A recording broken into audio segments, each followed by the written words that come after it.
WNST, Tassel, Baltimore, and Baltimore Positive, reminding you to set AM 1570 on your dial. We're going to be doing the Maryland Crab Cake Tour this week. We're getting the South and West, the Spirits West in the city. We're going to have a good time over there. Hear about the legendary crab cake around the corner from our friends at St. Agnes and Mount St. Joe, trying to get the Gales people all going. It's all brought to you by our friends at the Maryland Lottery in conjunction with Window Nation. I mean, a weird week this week. If I sound high as a kite on the air, it's a mainlining Benadryl right now for an eye sting, and I look a little freaky deaky on our YouTube, but that's okay. I'm ugly most of the time anyway. That's why I keep Luke around, to be young and good looking here on the interwebs. Hey man, happy welcome back to you, or welcome back to me. A bunch of football, a bunch of baseball. I want to start with baseball with you because obviously the Chicago thing wasn't going well there for a while. I had a lot of friends who went out to Chicago and North Side, paying too much for beer, taking the train and like all that. Worked out better on Sunday, but certainly kind of a weird trip for the Orioles out to Chicago. It is, and it's just weird going to Wrigley in general, right? I mean, and if you've been there, it's a great experience. Don't get me wrong. I went many years ago with my best friend, and Wrigleyville and that whole experience. It's cool. I mean, it really is, but You it's should go back and strange. see what all that corporate money did to did. You should go I know, back and see right? what it looks like now. Yeah, Because you saw it when it was like real. You go back now, it's like a parking garage. Yeah. Yeah, I went, I think it was 2008. Felix PA, I remember, delivered a big hit at some point in one of the games that I saw. But it's just weird, right? Because you play a Friday afternoon game. You don't do that anywhere else other than if you're playing your home opener at the beginning of the season. And then you play two more day games after that. That's not as strange. But, just kind of a weird series for the Orioles. I mean, Monday or on Friday, it was a case of middle relief really catching up with them. They didn't swing the bats particularly well. Saturday, they didn't swing the bats well. Sunday, you get that weird peacock game where it starts a little bit earlier than you'd anticipate being in Chicago, and Gunnar Henderson scratched not long before first pitch, and you're thinking, oh, great. I mean, they're going to get swept, and you're uneasy about it. And lo and behold, they scrapped together a win, and it was choppy. Some bad defense. Ryan O'Hearn misplays a ball in right field. They had some guys thrown out on the bases, so it wasn't a well played, crisp 9 innings for the Orioles on Sunday, but the bats came alive when they needed to, and the bullpen was really, really good. So you feel way better about losing 2 out of 3 rather than being swept. I mean, they still have not been swept all year. We've talked about their uncanny ability to minimize these lulls, right? They'll lose 2 in a row, but they don't lose 3 or 4 or 5 in a Well, row. we talked about the magic number last week. It was 17 when we got together last Monday. We get together beginning of this week, 17. Still, I mean, that if they're playing 500 ball and treading water during dog days and weird road trips into Chicago, and they can play it at a 500 pace for a week or 2 or 3, that's better than even coming back saying, oh, it's down to 11. Yeah. Because that would indicate some really bad weeks. And you talk about how do they get to 94, 95 wins, where that would be. Well, the separation's very easy. There's 17 games over 500 right now. You don't want to see them get less than 15, and certainly you get panicked to get down into single digits above 500. If as long as they are where they are and they're not losing series or losing long stretches, 7 out of 10, something like that, they're going to be all right. Exactly. And really, I mean, we've talked about this throughout from the time that they had a good April against a not so great schedule to May, where they had a winning month against, what really looked like a gauntlet of opponents as they went through it, and they handled it so well.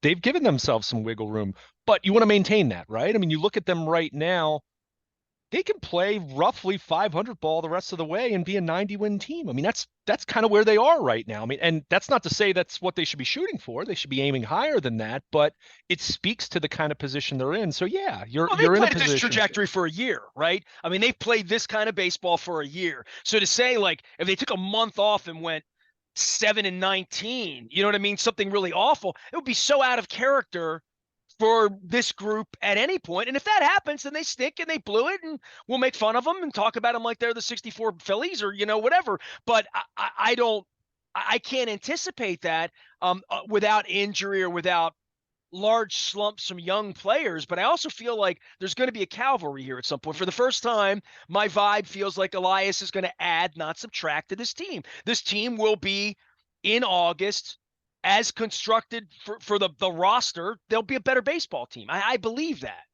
You would certainly hope so. I mean, if nothing else, I mean, just look at the internal options. I mean, Cedric Mullins will be back at some point. He's rehabbing with the groin injury. Ryan Mountcastle's dealing with, the vertigo, which he'd really been struggling before. You wonder if that was a factor. You hope he gets himself right, and you hope that he's back to contributing at a level where we've seen him contribute in the past. But, even just looking at a Jordan Westberg, a Colton Cowser, I mean, two guys at AAA who, I mean, they can't do much more than they've done, especially in the case of Westberg. He's been there a year. Going back to last June, go look at his numbers over We the don't last talk calendar about him year. at all, Yeah. right? Because it's always about Holiday. It's always about Heston Kjerstad. I mean, there's all these other riper fruit on the tree, or a bigger ceiling, I would say, for a lot of these guys. But there are names down there that we haven't caught up with. I'm seeing guys play. I watch the what's going on at Bowie, what's going on at Aberdeen, because I'm watching Holiday, watch these guys move up, and the system's stocked. I mean, everything that Elias said he was going to do 4 years ago from a system standpoint, now it's about Mountcastle getting out on the field. It's about Henderson getting out on the field, and Rutschman maybe being a little better than he's been, although we gave him plenty of praise. We have an all-star game coming up in a couple of weeks, and a second-place team. We got a first-place team coming. We're going down to play them this week. So the baseball thing's really percolating now when we're talking about Norfolk help, right? We haven't talked about Norfolk help here since Rochester, I guess, right? Yeah, exactly. And in a perfect world, you'd have a little more pitching help at Norfolk, and we've talked about that. I mean, the system, their strength is the position player talent. I mean, there's no question about that. And that's not to say there aren't pitchers that won't contribute at some point. And they certainly have shown an ability from a bullpen perspective to find some guys off the beaten path and fix them, so to speak. But yeah, I mean, I look at that, and you look at where they've been the last few weeks, leaning on the Ryan O'Hearns, Josh Lester. I mean, Aaron Hicks has been a great story, really, when you consider the Yankees literally threw him. They literally threw away his big salary and said, "Hey, we'll pay you, go away." I mean, that's where what it was the Orioles with were him. unwilling to do with Chris Davis. Yeah. I mean, I mean, it's worked for them. However, you do ask the question, and again, you see Ryan O'Hearn misplay a ball in right field, and then you give up a 2-run homer right after that.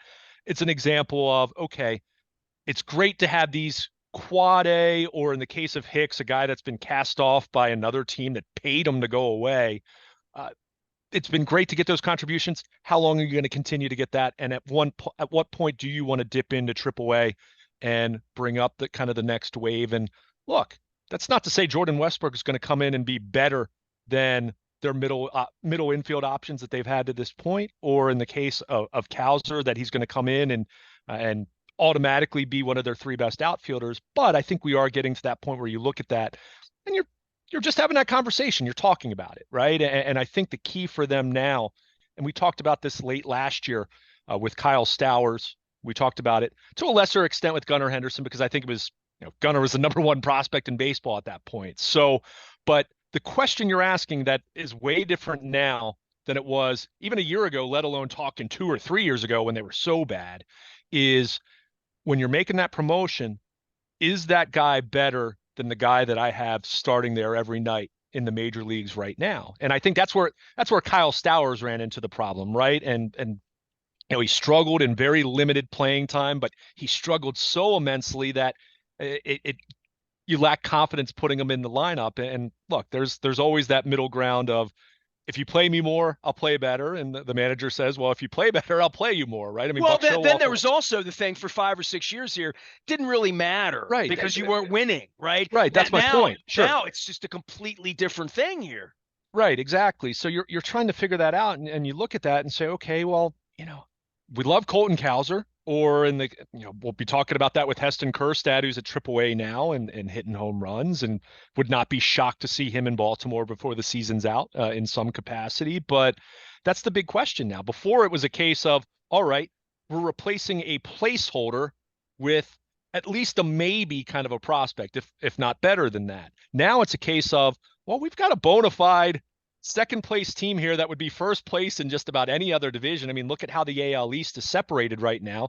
The Orioles heading into this series with Tampa 5 out, but everyone else is 10 plus out. So Everybody's going to go back to Manfred and make a case to put the schedule back to unbalanced so these teams can beat each other up instead of everybody else, right? Yeah, something like that. But the point is with that, I mean, they've been such a good club with what they've done. How much do you want to change that up?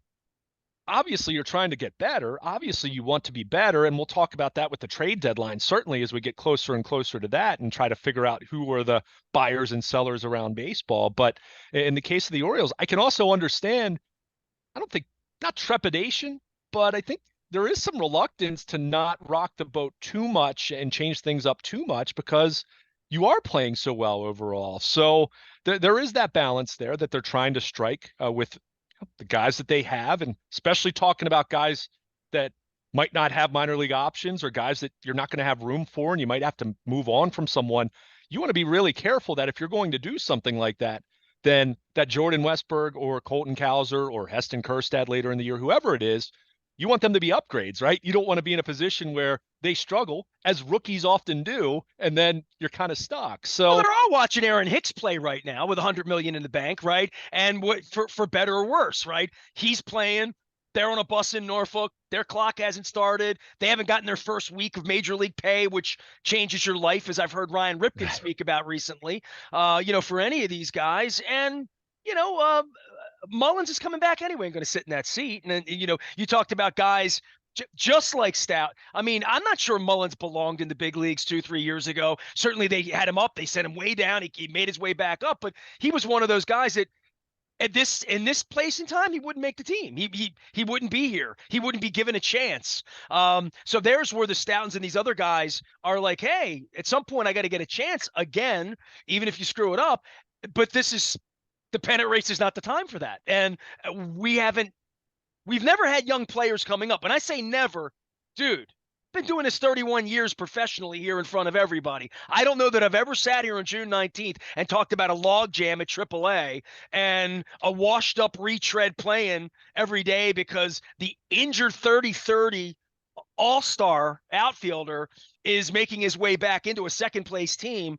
Like that's 17 games over 500, and we're crying and boo-hooing that they lost a series to the Cubs over the weekend. So like the nasty Nestor of 1993 would love to have these problems, throughout all of my career, right? But it is a different kind of year in that this isn't a test tube baby anymore, right? Like this, and we talk so much in the offseason about whether this was going to be a stumble in or whatever. The April has made it real. All of these decisions, all of these bottom of the roster moves, whether it's pitching or position players, everything's under a microscope at this point because the at-bats are going to start to matter at some point, and it matters even more if they can make hay this week against Tampa. Absolutely. And a weird 2-game set, very brief. You got this off day, two-game series off day, then back home for a nice long homestand. But sounds like a day on the beach in Florida to me. Is what it sounds like, exactly. And I'm sure they'll be or playing some golf. I'm sure there'll be some of that going on as well. But yeah, that's where I think it's so tough. I mean, not to belabor the point, but you look at the infield right now. I mean, Adam Frazier has hit for more power than you thought. I mean, you look at the overall numbers, they're not fantastic, but by and large, he's been about what you would anticipate. We've talked a lot about Mateo. I mean, he had a big hit on Sunday, but I mean, he's hitting 231. His on-base percentage is 271. Going into he's not their future there, even though I fell in love with him in April, right? He's not, but that's what's tough because is he going to be on the team in October? Is he on their playoff roster? I bet he's one of the guys that I don't know. I mean, he might be one of the guys that they move things around, move furniture around. Well, I think that's what's fascinating. I mean, someone like him, and I thought this last year, and I don't want to get too much into Mateo specifically, based on what my general point was, but I think he's on the roster. My question is he still your everyday shortstop, or has he become more of a utility guy? Obviously a pinch runner, obviously a late defensive replacement.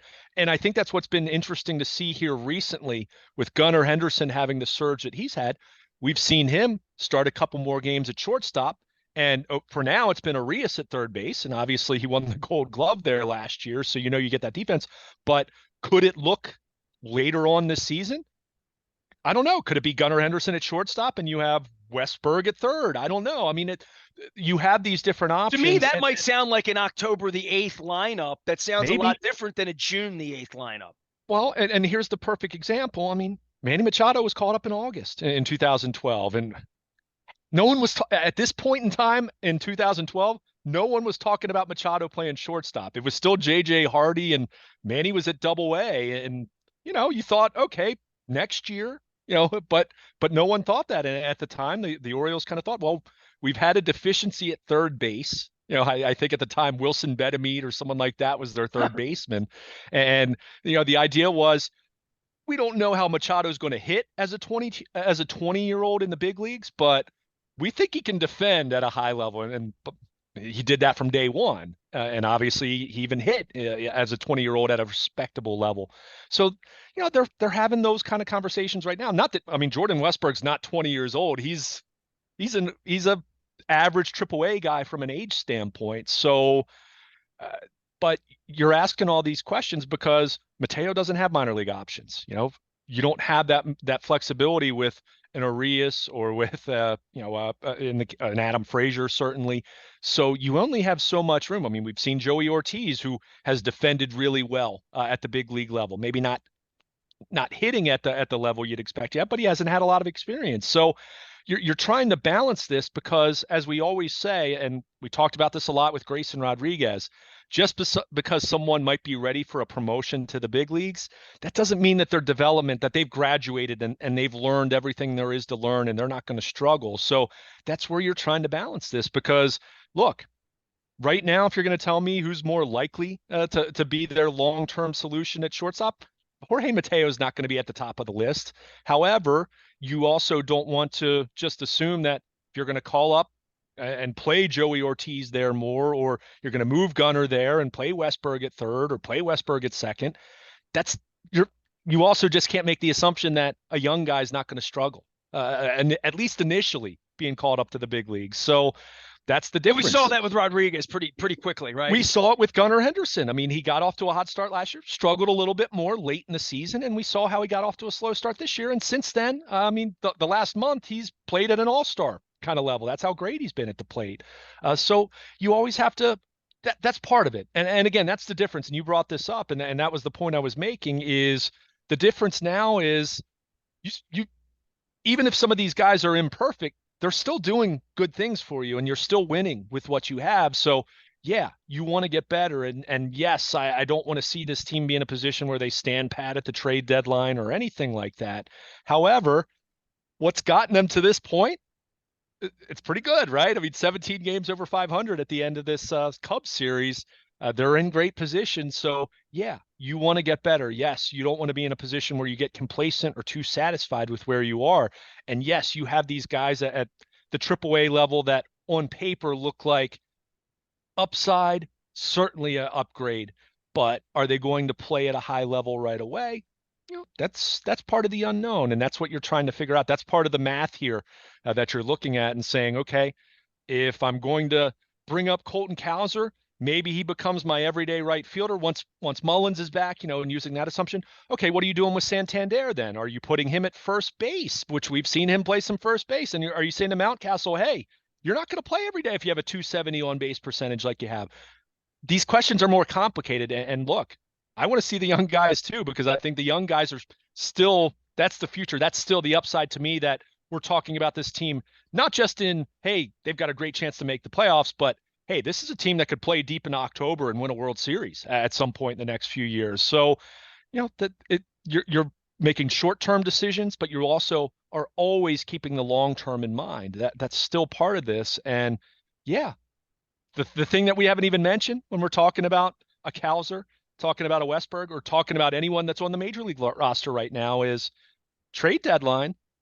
To get something, you're going to have to part with something. So some of these guys that we talk about may not be here come August. And the reason why is they're traded for another pitcher or another bat or whatever it might be. It would really So, say something to me if they traded any of the big names that they have for anything in regard to how they would feel about that player.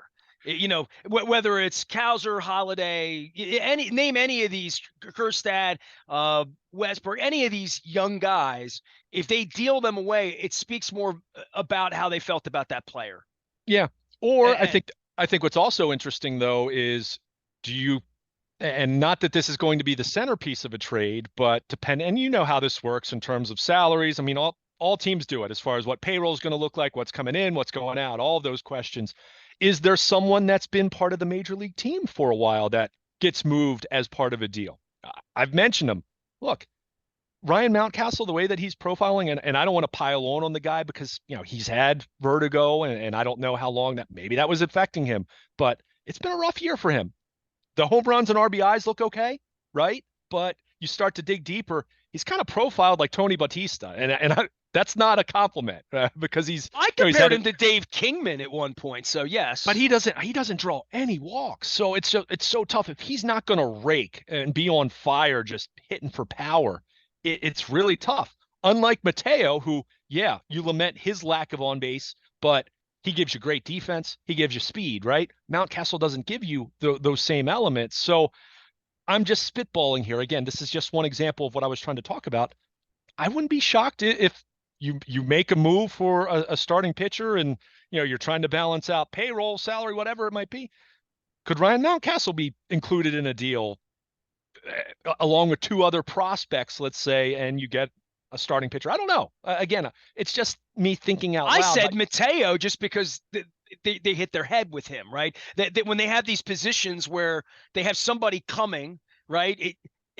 It's not far-fetched to think a veteran player like that would be worthwhile somewhere else on a salary basis or whatever. So I do see changes. I'm not in love with any of these guys beyond Rutschman, I guess, right? Like everybody else is going to be a chess piece, and Elias his people didn't have any feelings down in Houston as I remember it.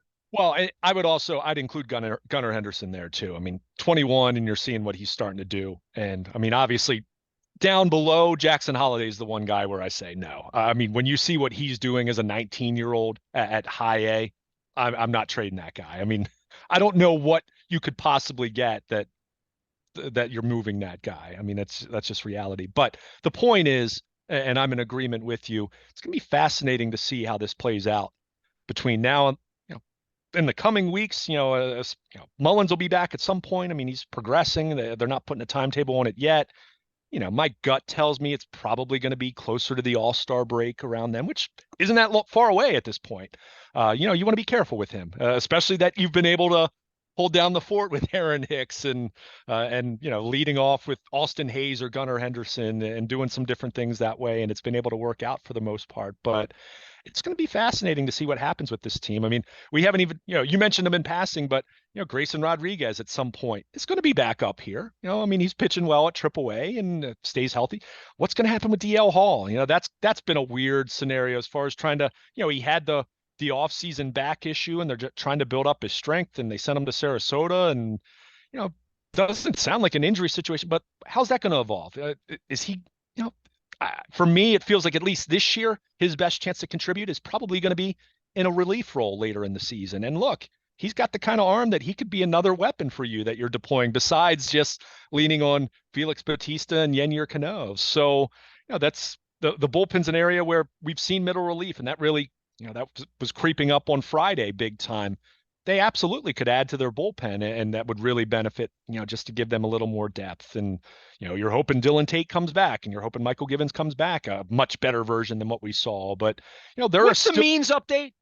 Means, I mean, he had the upper back kind of a muscle strain. It wasn't related to throwing it. In fact, it was just, it was I think he was doing some, different agility drills, something like that. 3 weeks ago that Elias talked about that. That was, what was that? That was about 3 weeks ago. I mean, best case scenario for him is August, meaning pitching in the major leagues. I'm guessing it's, you're not gonna be able to count on that. Now, that doesn't say he can't contribute. That doesn't say, maybe he's a guy who pitches in relief for you a little bit, but I mean, I guess all along with him, I sort of saw him as starting a game September 8th. You were hoping.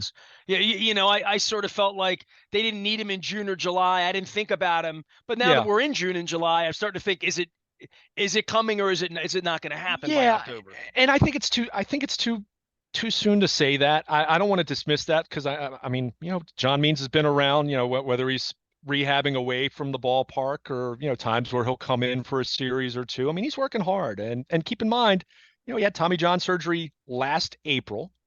So we're in the 14-month range. That's not out of the ordinary. It's typically, 12 to 16 months, depending on, a specific timeline and how it aligns with a baseball season. So I don't want to dismiss that. My point is, I don't think you should expect that necessarily. So that's where, to me, from the moment that they found out that, that Means had that issue that was going to slow him down a little bit, to me, that's where you start to look a little more closely at the trade deadline and say, okay, what teams are going to be out of it? What pitchers are going to be out there? Who's a rental? Who's someone who is at least under contract through next year, let's say, that certainly would benefit them for 2024 as well. And is there a potential move to be made that can fortify their rotation? And you hope to couple that with a better version of Grayson Rodriguez coming back, which I'm not dismissing that either. But yeah, these are questions that these aren't, we're not saying this to be negative. These are good questions. These are fun conversations to have. If you're sitting there and you're 10 games below 500 right now, yeah, you're talking about calling up prospects later this season, but it's not consequential to the win-loss record and to playing in October. Everything we've talked about is that's it. You're trying to figure out what you want to do that's going to fortify your chances to, one, get into the playoffs, which they're in good position right now, but also to not just get there, but have a chance to make some noise. So there's a lot that could happen between now and then. And to your point, I don't think this team's going to look exactly the same come September. And it's going to be fascinating to see how this plays out. In the meantime, they figured out the ways to win games with Aaron Hicks and Ryan O'Hearn and Josh Lester and, guys that you would not have anticipated helping them out even back in March. So, but that's also part of it too. I recently I was even talking with someone. I mean, Ryan O'Hearn miscue in the outfield, notwithstanding on Sunday, that cost them a couple runs ultimately. But I think back to 2014. One of my favorites, Steve Pearce. I mean, he was a guy that was on and off the roster and DFA'd, and he was one of their absolute best players that year by season's end. I'm not saying Ryan O'Hearn's going to do that all year, but the point is you need at least a couple unexpected contributors to lend a hand along the way, because such a long season, and we've seen that here recently with Mullins going down, with Mountcastle going down. You're going to have some injuries here and there. You're not going to have your full starting lineup all year long. So you better have some depth. And we've seen the Orioles with some of their quad A depth, so to speak, help them out a little bit. But I'm still looking forward to seeing at some point here, hopefully in the not too distant future, seeing Jordan Westberg or Colton Cowser, or hopefully both, get a chance, because I think they both have that potential that could make this team better. Bradish and Wells this week against the best team, and they get to measure themselves. If there's anything I remember about 89 with the Blue Jays and the Orioles, or even 96 and 97 with the Indians and the Yankees, it's sort of the positioning, and you're not seeing these teams 25 times a year like you used to. You get a couple of games here. This is a nice little measuring stick here this week. And to your point, you're not seeing them unrested, tightened up. It's quiet down there. Nobody will be there. Nobody's ever there, right? And there's a point where they're going to get down and play a little baseball that it's going to have a little bit of meaning this week, and front and back end to get a little rest for some pitching. So this is, I don't want to call it an all-star kind of week, but kind of an interesting little fly through into, hey, fellas, if you're going to want to go to the World Series, we're going to have to come down here a couple times in October, and place might be a little bit more on fire at that point. We might be taking nasty road trips down to Tampa with Orioles fans at that point. I don't know, but they'll all be in London and Tottenham. But I would say that this is a little bit of a measurement that we haven't had. Dare I say a big series? Maybe. Can I say that in June? As big as it can be, as big as a 2-game set at the Trop can be. I mean, you have a night game, and then what, the second game I think is a 12-10 first pitch or whatever it is. Yeah, 12-10. That's why I said there's a lot of beach time built in there. Yeah, man. yeah, it's definitely odd. But hey, I mean, you got to take advantage here. I mean, you have these very limited. It's 2 series in, 2 series away. When as talking about your division. So this is an opportunity, albeit only a 2-game one. But it's an opportunity to, take advantage and try to, you played so well, and yet you look at the standings and you're 5 games out. I mean, they'd be in first place in almost every other division. I mean, it just speaks to how well the Orioles have played, but it's a chance to make up a little bit of ground And you look at Tampa. I mean, they lost the series to San Diego over the weekend. I mean, they haven't been at. It sounds hilarious saying this because They're you look playing at their record. 750 ball, dude. How long do you want them to play that? But my point is they've come back, at least here recently, they've come back to earth just a little bit. So you want to keep that going here, albeit only a 2-game set. So, but you're right. And one thing has been nice, and I'd be remiss if I didn't mention this because we joked about it. Either our last conversation or a time before that, hey, on that last homestand, the Orioles even had a couple blowout wins that they could stay away from Batista and Cano. So, hey, you get these couple days off during the week, it rests your bullpen up. Get the Mariners in here this week and let's beat them up. There you go. There you go. So, I mean, it's, this is again, not something that you're going to make too much out of because it's 2 games, but every game counts when you're talking about chasing a team like the Rays who have been so good from opening day on. I mean, let's face it, the Orioles have been in an uphill battle here as well as they've played. You are 5 games out going into this series, and that's frustrating, right? Because you've been so good, but they've got some room to make up here, and they've got a chance this week. Well, at least some people got some decent sausage and some cold beer on the north side of Chicago, even if it didn't go so well on the field. Luca was out on the fields at Owings Mills all last week as well, chronicling all things Ravens because they don't let me in anymore, interestingly enough. I'm working on some sound for WNST about the part where they don't let me in and why. So we'll be doing that all summer long. Our 25th anniversary is August the 3rd. We'll be celebrating at Costas as well as at Drug City, doing a whole bunch of radio. We're going to be at Spirits West this week on Thursday afternoon, celebrating Southwest Baltimore. And it's all brought to you by the Maryland Lottery in conjunction with our friends at Window Nation. Hoping to get my eye a little better and get back out on the playing field, and still trying to figure out my Peacocks and my Apple Pluses. These baseball people really keeping me on my toes these days, and listening to sometimes bad, really, really bad play-by-play on radio. So I'll go back and forth, and I'll break out to honor. I had a dream about Phil Jackman the other day to honor my TV radio repairman days. Maybe I'll revive a TV repairman in a reading time 2 minutes. I don't know what I'm going to do, but either way, back to writing. Peter principals are up. Luke's running around. We got baseball. We got football. Luke's got vacation coming up. It is some summertime in a pennant race in Baltimore. I'm Nestor. He's Luke. We are WNST, AM 1570, Taos in Baltimore, and we never stop talking Baltimore. Positive.